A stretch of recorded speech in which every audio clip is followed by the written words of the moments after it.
India आज अपने बहुत सारे मिलिट्री इक्विपमेंट्स की इंडिजिनस डिज़ाइनिंग एंड डेवलपमेंट पर फोकस कर रहा है। इस साल 26 जनवरी की रिपब्लिक डे परेड में दिल्ली के कर्तव्य पथ पर कई तरह के इंडिया मेड वेपन्स को रोल आउट किया गया, जैसे Bhishma T-90 main battle tank, light combat helicopter Prachand, Nag anti tank missile, Pinaka multi barrel rocket launchers, Swathi weapon locating radar, drone jammer system, Sarvatra mobile bridging system, LCA Tejas, Uttam active electronically scanned array radar, anti tank guided missile Helina, Agni 5 missile और कई तरह के weapons. मार्च में production series के पहले तेजस LCA mark 1A ने 18 minute की successful flight complete की, जो इंडिया के लिए प्राउड मूवमेंट था। प्राउड इसलिए क्योंकि तेजस अपने पहले वेरिएंट से कई एडवांसमेंट्स के साथ एक नए वेरिएंट में इवॉल्व हो चुका है। सो मिलिट्री इक्विपमेंट को इंडिजिनसली डिज़ाइन और डेवलप करने या फिर फॉरेन ओरिजिन इक्विपमेंट्स की अंडर लाइसेंस्ड मैन्युफैक्चरिंग में इंडिया बहुत आगे आ चुका है। पर यह भी एक फैक्ट है कि इंडिया में मैन्युफैक्चर होने वाले defence systems under licensed production और लोकली डेवलप्ड सिस्टम्स में बहुत सारे इंपोर्टेड पार्ट्स और कंपोनेंट्स का यूज़ होता है, स्पेशली क्रिटिकल कंपोनेंट्स जो इक्विपमेंट के ऑपरेशनल यूज़ के लिए इम्पॉर्टेंट होते हैं। तेजस की एग्जांपल लें, latest variant MK1 mark 1A में 50% इंडिजिनस कंटेंट है, जो अगले कुछ सालों में लेटर बैचेस डिलीवरी में 60 से 70% तक इंक्रीज हो सकता है। बट इसको पावर देने वाला क्रिटिकल कंपोनेंट इसका GEF404 engine American firm general electric द्वारा सप्लाई किया गया है। इवन LCA मार्क 2 जिसको DRDO अभी डेवलप कर रहा है, उसमें भी सेम क्लास का but more powerful GEF414 engine use होगा। बट यस, F414 इंजन्स की मैन्युफैक्चरिंग इंडिया में होगी विद 80% ट्रांसफ़र ऑफ टेक्नोलॉजी। कुछ और लोकली मैन्युफैक्चर्ड एयरक्राफ्ट्स को देखें, जैसे सुखोई 30s, जैगुआर्स और हॉक ट्रेनर्स, इनमें भी इंडिजिनस कंटेंट हाई परसेंटेज में है, बट इनमें भी इंपोर्टेड इंजन्स फिट किए गए हैं। इसके बाद लैंड बेस्ड प्लेटफॉर्म्स की बात करें तो बहुत सारे इंडिजिनसली डेवलप्ड और लाइसेंस्ड बिल्ड सिस्टम्स को इंपोर्टेड इंजन्स ही पावर दे रहे हैं।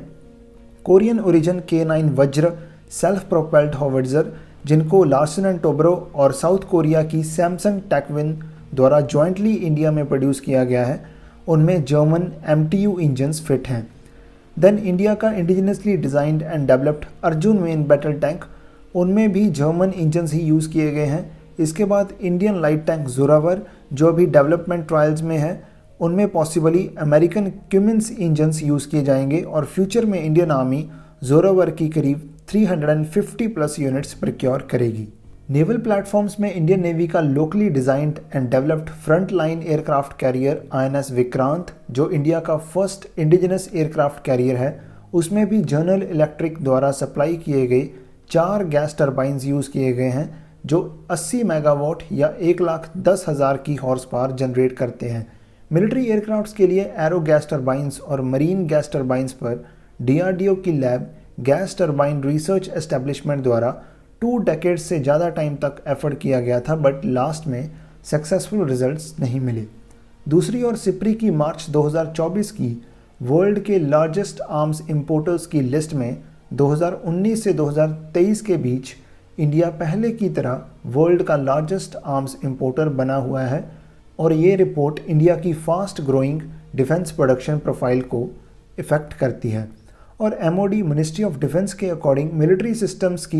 इंडियन कंपनी से प्रोक्योरमेंट हर साल इंक्रीज हो रही है। 2021-2022 में 58% कैपिटल प्रोक्योरमेंट इंडियन कंपनी से थी, जो 2023-24 में 75% हो चुकी है। सो इसके अकॉर्डिंग इंडिया ने सिर्फ 25% मिलिट्री इक्विपमेंट्स को ही इंपोर्ट किया है, बट फिर भी इंडिया वर्ल्ड का लार्जेस्ट इंपोर्टर है। सो ये क्या इशू है, इसको देखें तो पॉलिसी के according ministry of defence MOD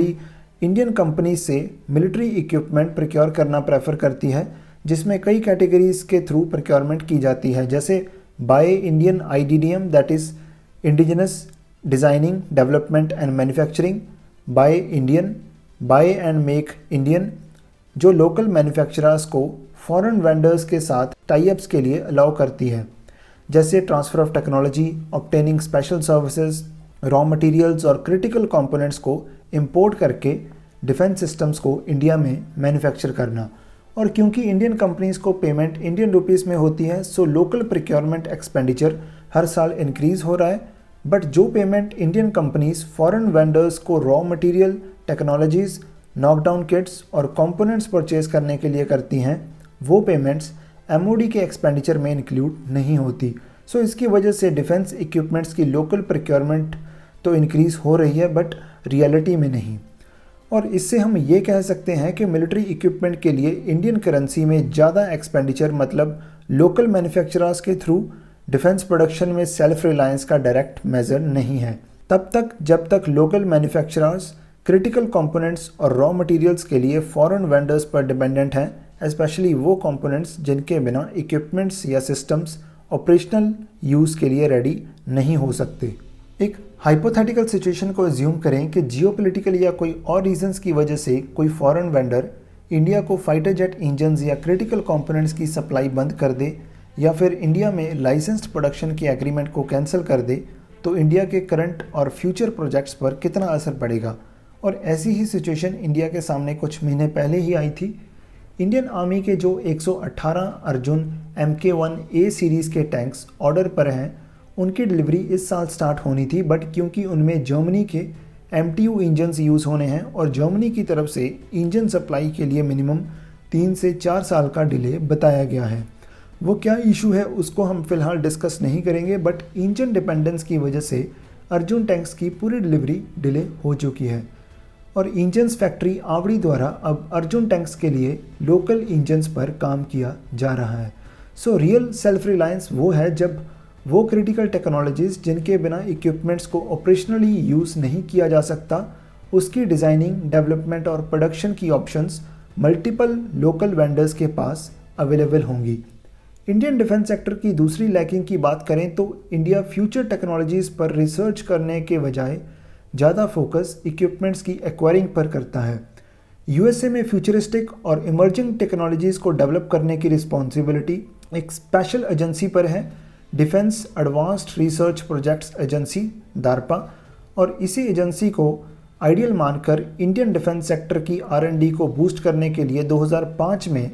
Kelkar committee ने एक नए board of research for advanced defence sciences के सेटअप की रिकमेंडेशन दी थी, बट गवर्नमेंट द्वारा ये रिकमेंडेशन एक्सेप्ट नहीं की गई। दूसरी ओर जो डिफेंस R&D पर मनी स्पेंड की जा रही है वो भी बहुत कम है। 2024-25 के इस फ्रेश बजट में DRDO को 6,21,000 के टोटल डिफेंस बजट में से 24,000 करोड़ ही एलोकेट किए गए हैं, जो कि 4% से भी कम है। सो इतने बजट में DRDO कोई मैजिक या वंडर्स नहीं कर सकती। 2022 के बजट में फाइनेंस मिनिस्टर निर्मला सीतारमण द्वारा कटिंग एज मिलिट्री टेक्नोलॉजी को डेवलप करने के लिए डिफेंस R&D के टोटल एनुअल बजट में से 25% फंड्स को प्राइवेट कंपनीज और स्टार्टअप्स के लिए रिजर्व रखने की अनाउंसमेंट की गई थी, but already small R&D budget में से फंड्स को डाइवर्ट करके भी कोई फ़ायदा नहीं होने वाला। सो क्रिटिकल टेक्नोलॉजीज़ को डेवलप करने के लिए और इंडियन डिफेंस सेक्टर में सेल्फ रिलायंस के ऑब्जेक्टिव को पूरा करने के लिए या तो DRDO में स्ट्रक्चरल चेंजेस की ज़रूरत है या फिर कटिंग एज मिलिट्री इक्विपमेंट और फ्यूचरिस्टिक टेक्नोलॉजीज़ को डेवलप करने के लिए DARPA की तरह एक अलग एजेंसी की ज़रूरत है विद मोर बजट।